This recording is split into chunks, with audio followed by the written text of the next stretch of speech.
Okay, so we are back, and for round 7, we are going to be spectating one of the 5-1 matchups, because Yoel is already locked in for day 2, as is Fino. Who would you like to see here, Lumi? We have Hype versus Lifecoach. Ooh, Hyped versus Lifecoach. So that's our 2 players going up against each other. Let's do it. But the game is, already started a bit. We're in round 2, but the sad thing is, I think one of these players will lose. That means they won't make top 8. But I guess equally, the nice thing is that one of them will make it. So Yep. These are our 2 players queued into each other. A couple turns deep into this game. Yep. But we will see how this goes. So already, Lifecoach has a pretty dominant lead, it looks like. Basically winning 2 lanes with a very powerful top-heavy hand. Yes and no. Look at the gold, dude, that Hype has, right? He has Payday 18 as gold well. and he has a payday. So, obviously it's not looking good hero-wise for Hype, but I think he is able to do what his deck wants to do. Absolutely. Which is double that gold and buy some kind of big items. You got to have this Debbie spawn right into this Sven. Okay. Get that nice trade there. Lifecoach will probably try to keep Sven alive, though, with his 14 gold. There it is, Traveler's Cloak. Looks like Lifecoach just picked up a red Mist Maul as well. I think that's actually a pretty good item, especially if you're playing a red deck. Yep. You're relying so much on dealing face damage, and if your red hero is blocked, like we saw in that crazy RNG game with cheating death, sometimes you just need that final bit of extra punch. A little over the top to Yeah. be able to deal damage even against the wall. Yeah, and Siege allows you to do that. Anytime your hero's blocked, Siege allows you to siege over, spill over, Exactly. 5 damage. So Hyped is sitting on the Singleton Payday. You can cast that on either left or right, and doubling his gold up to 36 for next shop phase. Okay, the Goo's going to come down. -2 armor on Debbie. Yep. Hyped is probably just going to play the kind of slow game here. You could take the Payday here if you want to play another black card here, but at the same time, I kind of like Smeevil Armmaster on the right, unless you particularly want to cast one of these black cards on this lane. So I kind of like the idea of paydaying from here. Yeah, it's not like you're missing out on too much gold, right? There's 1 creep trading on the mid lane, so you could get 1 extra gold that way. Yep. Now red Mist Maul coming down. Traveler's Cloak can keep Hyped's Debbie This'll safe and come living. in handy. So you guys been watching Lifecoach's deck play 2 rounds in a row, right? How does the deck actually win? I didn't kind of get too much into it. It is basically a red-green deck, very, very proactive. It's got 1 cheating death, which you love to see. And it mostly just tries to win the game like in the kind of mid-range area just by spamming value points. It does not really interact with Hype's board at all. Okay. There it is. Hype going to go up to 36. Yep, I'm a big fan of this pay down the left lane. Opens up Armmaster. Yep. Whenever you can play Armmaster and hit Sven, which in this case is a 50-50, it does feel pretty good. I mean, you're never sad just giving any of your hero +2 attack. So Yep. Sven, of course, has the Great Cleave, which means every point of attack he has can translate into extra cleave. and that's why it's good. You want to hit it on Sven. So at this point, it looks like Hyped has kind of given up the mid lane here, which is something you're often forced to do against the Bristleback. Yeah. It's a very, very scary unit to go toe-to-toe with in combat. I'm I'm surprised to see the creeping develop there. I thought that was a good turn to just spend all your mana. Oh, actually, he's on mana 5. I thought it was mana 6 at this point. I need to get better glasses. No, it was on mana 6 for that lane. 6 for that lane. Yeah, he could have got strength, actually. Yeah, and we also have Smeevil Armmaster being floated on Hyped's end here. Okay. Now, he does have initiative, but he doesn't have the mana to do something like a hipfire no accidents on the Sven. Yep. And we're going to see Lifecoach double deploy left. He's just going to try to rush this down. He knows mid's given up. We're going to see Hyped have to respond in kind. There it is. Yep. Ooh, maybe not. A little unsure there. Yeah, the Sorla, it can't really go mid. I mean, at this point, the fight lane is just left lane. What's kind of scary, though, is this Tidehunter's Ravage ability. Not off cooldown yet, but in 1 turn. We have seen this before. We will see this again. The stun is going to come down on adjacent units. This will shut Ahau Type from the game. He needs this Helm of the Dominator, which he bought, to kind of bail him out here. Yeah. I know we're kind of laughing as the players are a little unsure putting the heroes left and right. I think personally that's probably the toughest part about Artifact.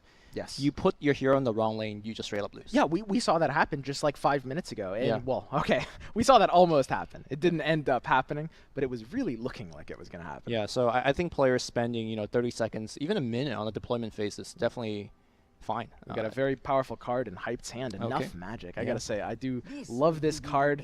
It's very red. Basically, just both players can't play any cards. Yeah. It's also one of those few cards that actually just breaks the rule of the game in some way, right? Like Yeah. normally you have you play a card, I play a card. This says no. We're just doing things my way. Yeah, and this is just it fits red so well. This is just what red wants to do as a Yeah. color. Just like nobody plays things, we just smash.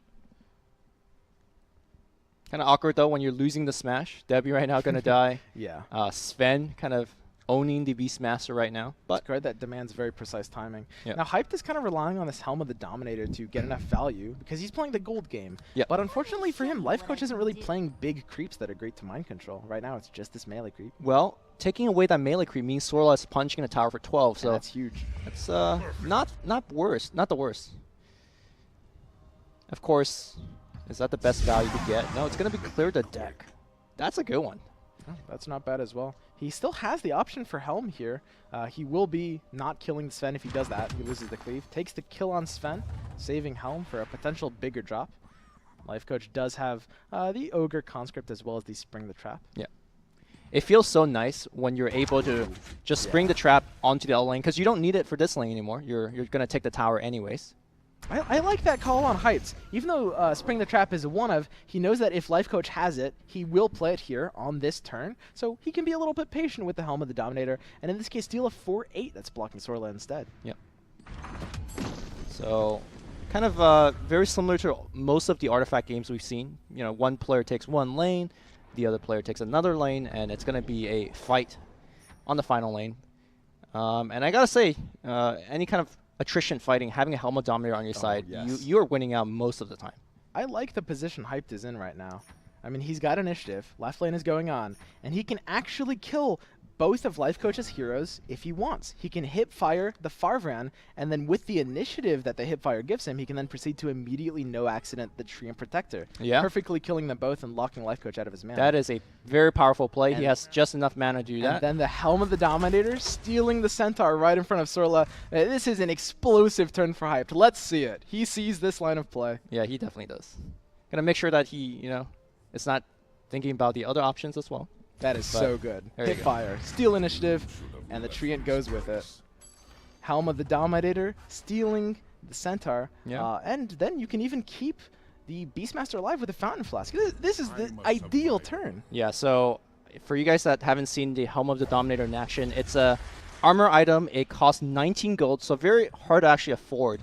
But it does give your hero 3 armor and the ability to essentially mind control or take a creep.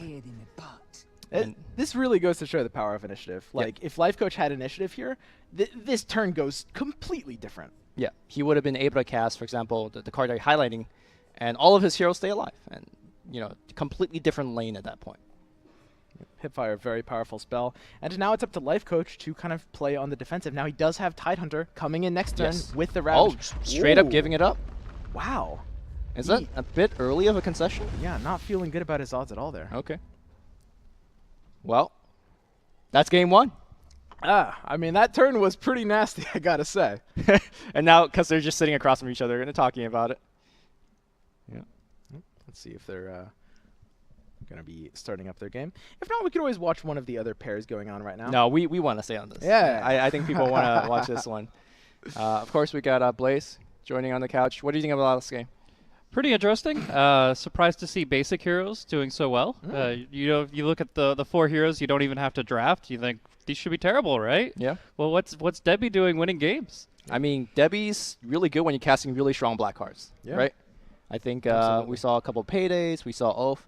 I think when you're also equipping your Debbie with like 19 gold items, Yes. it's like pretty all right. So Yeah, exactly. I think you actually see a lot of the like top level drafters kind of opt for the basic heroes more often. Like Yeah. they're not going to settle for like decent heroes. They're going to take risks, get better main deck cards, get a chance at better heroes, and usually their decks end up with like 1, maybe even 2 basic heroes because of it. I think Debbie's probably like the most playable basic hero, Yes, personally. probably. I guess if you ask different people, they have different opinion. Mhm. I think Lifecoach thinks Keith is the most playable basic hero, which Yeah, Lifecoach loves Keith. that's a wild opinion, I think. But he's much smarter than me. So we're waiting for their next match to begin here. All right, they're taking a bathroom break. We'll wait for them. Okay. So what happened in that game in terms of like why was it such a dramatic victory for Hyped? Obviously, you mentioned gold. Mhm. You got a lot of that. But it seemed like a lot of what Lifecoach had was really beefy, really tanky, hard to push through.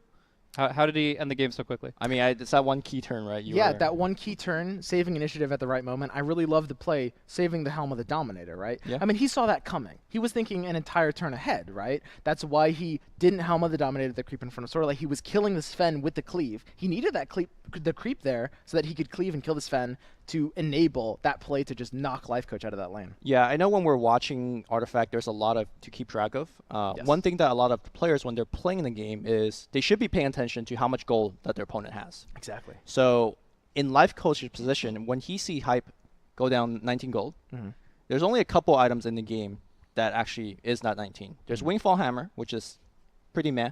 There is the Helm of the Dominator, and of course, Vesture the Tyrant. And of course, you also have open deck lists. So it really narrows down the possibility of what that 19 gold actually got spent onto. So I believe that Lifecoach also knew that he had to play against a HOD. Yes. Yes. But, you know, at the same time, like, even though you know you're up against a Helm of the Dominator, you still have to beat it somehow. Okay. So, anyways, looks like both players are actually taking a dinner break.